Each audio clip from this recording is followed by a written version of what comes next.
Good morning बच्चों।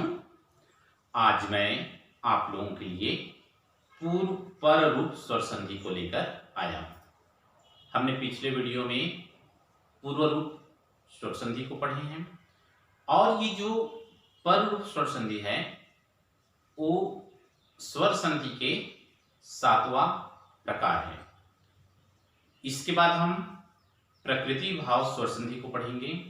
मैंने पिछले वीडियो में 6 संधि को पढ़ा चुका हूं। दीर्घ, गुण, वृद्धि, अयादि, पूर्व रूप और ये हम पढ़ेंगे पर रूप। तो आइए देखते हैं, ये 7वां है, 7वां प्रकार के हैं। तो इसमें बोल रहे हैं एंगी पर रूपम। आज हम पढ़ रहे हैं पर रूप स्वर संधि। पर का मतलब होता है दूसरा, दूसरा का रूप हो। पर रूप दूसरे के जैसा रूप चलता है उसको बोलते हैं पर रूप। आइए देखते हैं ये किसकी भांति रूप चलेगा। तो ये क्या है? एंगी पर रूपम। इसका सूत्र है एंगी पर रूपम। एंगी पर रूपम का मतलब होता है ये एंग प्रत्याहार है और एंग प्रत्याहार के अंतर्गत ए और ओ आता है। अर्थात पूर्व पद में ये जो एंगी है वो ए और ओ आता है। अब देखिए कि ये जो प्रत्याहार है एंगी पर रूपम, तो इसमें इससे पूर्व हम और पढ़ चुके हैं कौन सा संधि को? पूर्व रूप। पूर्व रूप में इसी भांति एक और सूत्र आया था, उसमें आया था एंग पूर्व रूपम। एंग पूर्व रूपम में भी इसी का मतलब होता है एंग प्रत्याहार है और एंग प्रत्याहार के अंतर्गत ए और ओ आता है।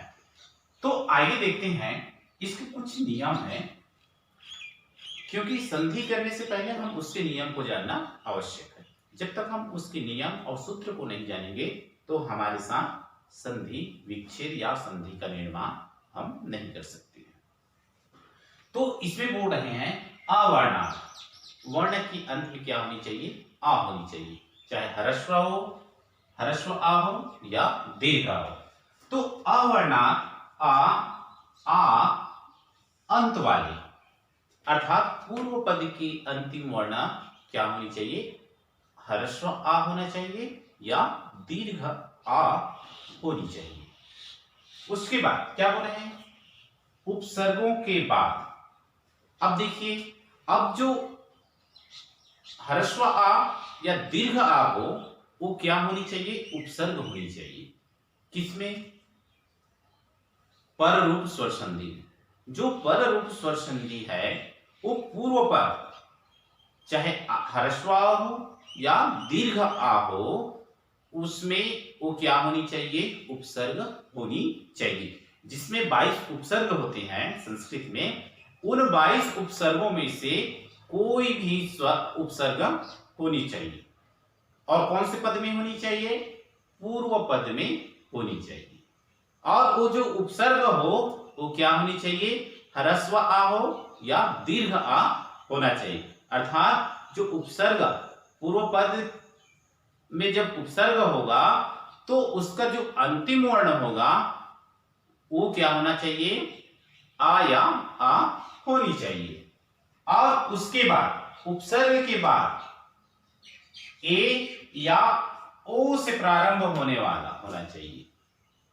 यदि उत्तर पद का प्रथम वर्ण क्या होनी चाहिए? ए या ओ से प्रारंभ होने वाला धातु रूप रहने पर, यदि उत्तर पद ए या ओ से प्रारंभ होता है, क्योंकि हम उत्तर पद का प्रथम वर्ण को देखेंगे, तो जो उत्तर पद के प्रथम वर्ण में क्या होनी चाहिए? ए या ओ होनी चाहिए। और दोनों के स्थान पर जब दोनों वर्ण को, अर्थात पूर्व पद की अंतिम वर्ण और उत्तर पद के प्रथम वर्ण को यदि हम दोनों को संधि करेंगे तो उसका एक आदेश यानी ए और ओ हो जाता है।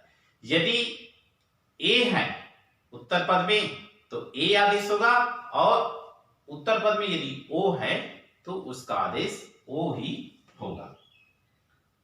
तो जैसे देखते हैं यदि पूर्व पद आ या आ हो, पूर्व पद के अंतिम वर्ण में आ या आ हो और उसके बाद उत्तर पद के प्रथम वर्ण यदि ये हैं तो किसमें चेंज हो जाएगा, ए में ही चेंज होगा। यदि पूर्व पद के अंतिम वर्ण में आ या आ हो और उत्तर पद के प्रथम वर्ण में ओ हो तो किसमें हो जाएगा, ओ ही हो जाएगा। और ये जो पर रूप स्वर संधि है वो वृद्धि स्वर संधि के अपवाद है। सेम टू सेम वृद्धि स्वर संधि में भी इसी भांति इसका सूत्र होता है, जबकि उसका वृद्धि क्या हो जाता है, ओ औ हो जाता है, आई और औ हो जाता है, जबकि इसमें ए और ओ ही एक आदेश होगा। अब देखिए मैं आप लोगों को कुछ उदाहरण दे रहा हूं, उस उदाहरण के माध्यम से हम लोग समझेंगे। जैसे यहां दिया है प्रजमा एजते, प्रजमा एजते, ये जो प्लस का चिन्ह दिख रहा है ना उसको हम संस्कृत में क्या बोलते हैं, जमा बोलते हैं, जमा। तो ये जो पूर्व पद है, ये पूर्व पद है, पूर्व पद के अंतिम वर्ण में जो क्या है ओ या आ है और उत्तर पद के प्रथम वर्ण क्या है, ए है। अब देखिए अब ये जो पूर्व पद है वो क्या है, उपसर्ग है, प्रा। 22 उपसर्ग होते हैं, उनमें से जो प्रा है वो क्या है, उपसर्ग है। हमारा नियम ये भी बोल रहा है यदि जब उपसर्ग हो तो वो क्या होना चाहिए, ह्रस्व आ होना चाहिए या दीर्घ आ होना चाहिए, तो ये ह्रस्व आ है, और जबकि ये उपसर्ग भी है, ये हमारा नियम सही बैठ रहा है। ठीक है। अब उसके बाद क्या हो रहा है कि उत्तर पद में यदि ए है, उपसर्ग के बाद उत्तर पद में क्या होनी चाहिए, ए या ओ होनी चाहिए, तो यहां उत्तर पद के प्रथम वर्ण क्या है, ए है, तो ये भी जम रहा है। तो यदि हम दोनों को यदि एक आदेश करेंगे, यदि दोनों को हम संधि कर देंगे तो इसका क्या होगा, आदेश ए होगा। क्या होगा, ए होगा। यदि यहां ओ रहता तो यहां ओ आदेश हो जाता, यदि यहां हम ओ लिख देते तो ये आदेश क्या हो जाएगा, ओ आदेश हो जाएगा, जबकि यहां अभी क्या है, ए है, इस कारण से ए आदेश होगा। यानी इसका मतलब ये है कि उत्तर पद के प्रथम वर्ण जो रहेगा उसी की भांति उसका आदेश होगा। समझ में आ रहा है, तो ये आदेश हो जाएगा। तो प्र का हम प्र लिखें, अब प्र में ए को जोड़ेंगे तो क्या बन जाएगा, प्रे बन जाएगा, और इधर क्या बचा है, ज का ज और ते का ते, तो ये क्या बन जाएगा, प्रेजिते। दूसरा उदाहरण देखते हैं। दूसरा उदाहरण ये है परा जमा एलियति। अब देखिए पूर्व पद क्या है, उपसर्ग है, परा, परा उपसर्ग है ना, परा उपसर्ग है, जबकि उत्तर पद क्या होनी चाहिए, कोई भी धातु होनी चाहिए, लेकिन धातु ऐसी होनी चाहिए जो पूर्व उत्तर पद के प्रथम वर्ण में क्या होनी चाहिए, ए या ओ होनी चाहिए, तो यहां ए है ना। अब क्या हो रहा है कि पूर्व पद क्या होना चाहिए, उपसर्ग होने चाहिए, तो ये उपसर्ग है, परा उपसर्ग है, और क्या होना चाहिए पूर्व पद में, पूर्व पद में ये भी होना चाहिए कि उसका जो अंतिम वर्ण है वो आ से प्रारंभ होना चाहिए या आ से, यानी ह्रस्व आ से या दीर्घ आ से प्रारंभ होनी चाहिए। तो यहां जब उपसर्ग है तो इसके अंतिम वर्ण क्या है, आ है, आ से दीर्घ से, आ से इसका अंतिम वर्ण क्या है, दीर्घ आ है। और उत्तर पद में क्या होनी चाहिए, कोई भी यदि धातु है तो किससे चालू होना चाहिए, ए या ओ से होना चाहिए, तो उत्तर पद का प्रथम वर्ण क्या है, ए है। ठीक है। और यदि दोनों को हम यदि संधि करेंगे तो क्या बनेगा, ए आदेश हो जाएगा। क्या आदेश हो जाएगा, ए आदेश हो जाएगा।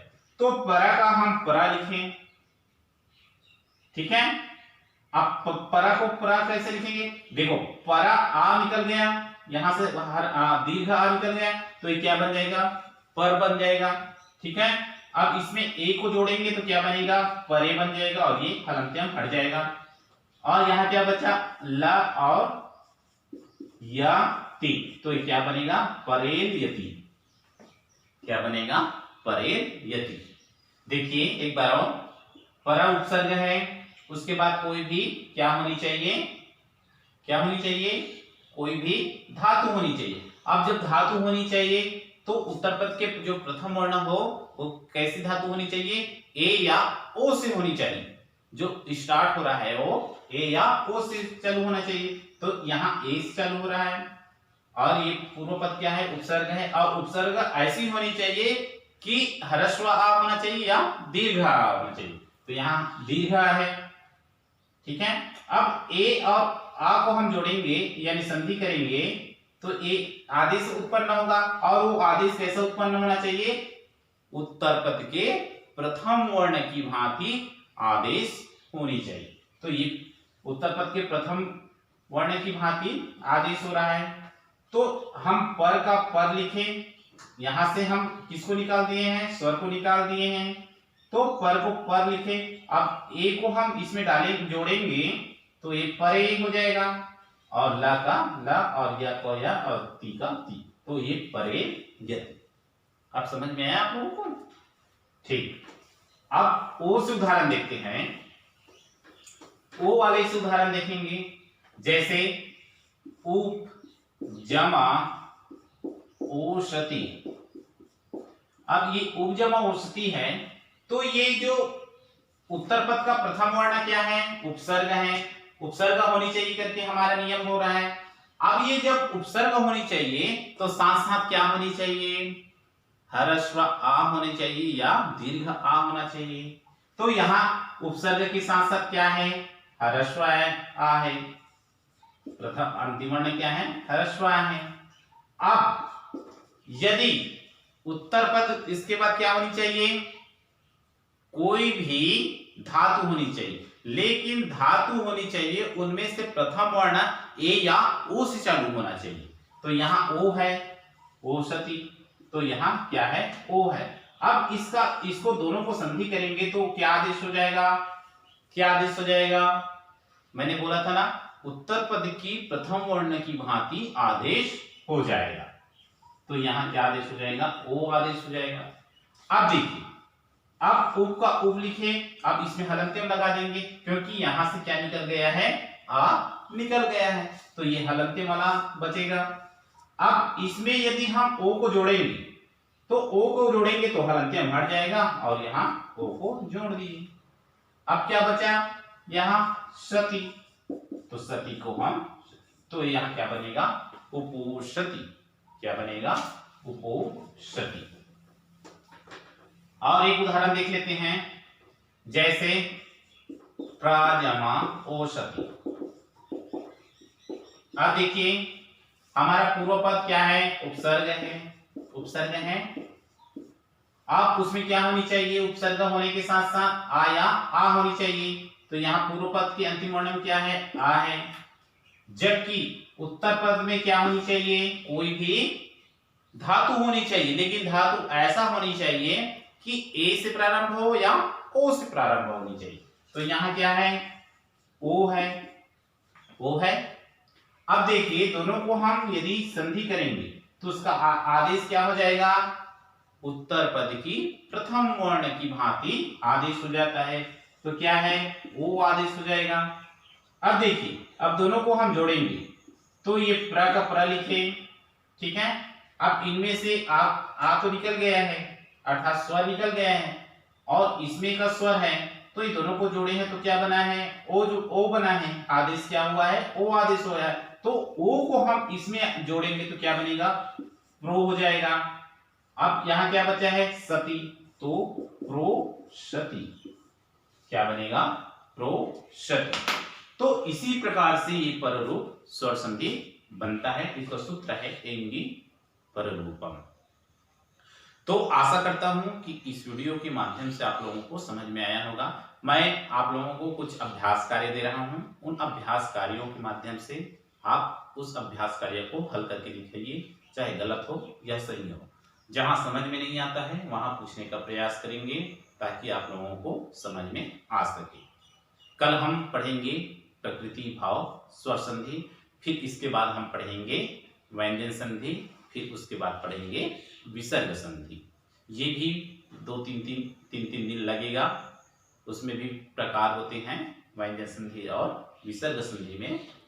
तो इन्हीं भावनाओं के साथ आज का ये पर रूपम स्वर संधि यही पास विराम देते हैं।